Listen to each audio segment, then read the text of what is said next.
They've sold more records than the populations of most countries. They have been played, replayed, featured, criticized, satirized, parodied, and honored the world over. In short, they are the world's most influential band. Ladies and gentlemen, the Beatles. The Beatles' influence, even today, is extremely far-reaching. Just ask James Istvanfi, an instructor in the University of Calgary's Faculty of Continuing Education. I think people will be listening to the Beatles 100 years from now, maybe 1,000 years from now, and saying, wow, like that's an incredible sound that these guys made. Istvanfi teaches a comprehensive course on the Beatles, analyzing their music, their history, and their influence. However, not only is he an instructor, he's also a Beatlemaniac.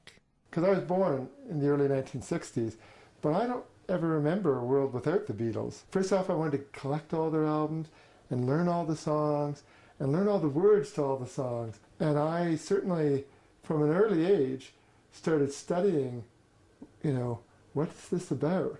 Even today, 5 decades after they first started making music, the Beatles remain popular not only amongst the original Beatlemaniacs, but also with young audiences.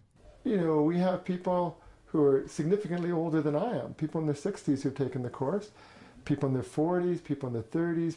We have a 19-year-old taking the course. So we have a huge age range. However, even though his students of all ages are united in their appreciation of the Beatles, Istvanfi knows that the Beatles are just as much about division as they are about unity. Yeah, actually, it's interesting to ask, because I often ask students in the course, would the Beatles have been as good? Would they have been better without drugs? Or would they have been not as good without drugs?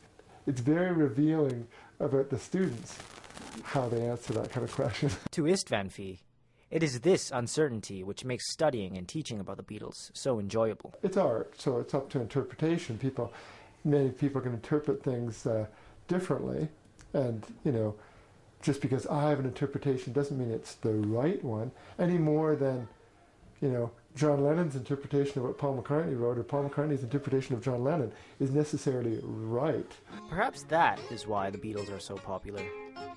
So, how universal does Istvanfi think they are? I love the Beatles. I think anybody that really loves should study the Beatles' music. Perhaps it is only across the universe. For NUTV, this is Kevin Dong reporting for Ruben Cheddar.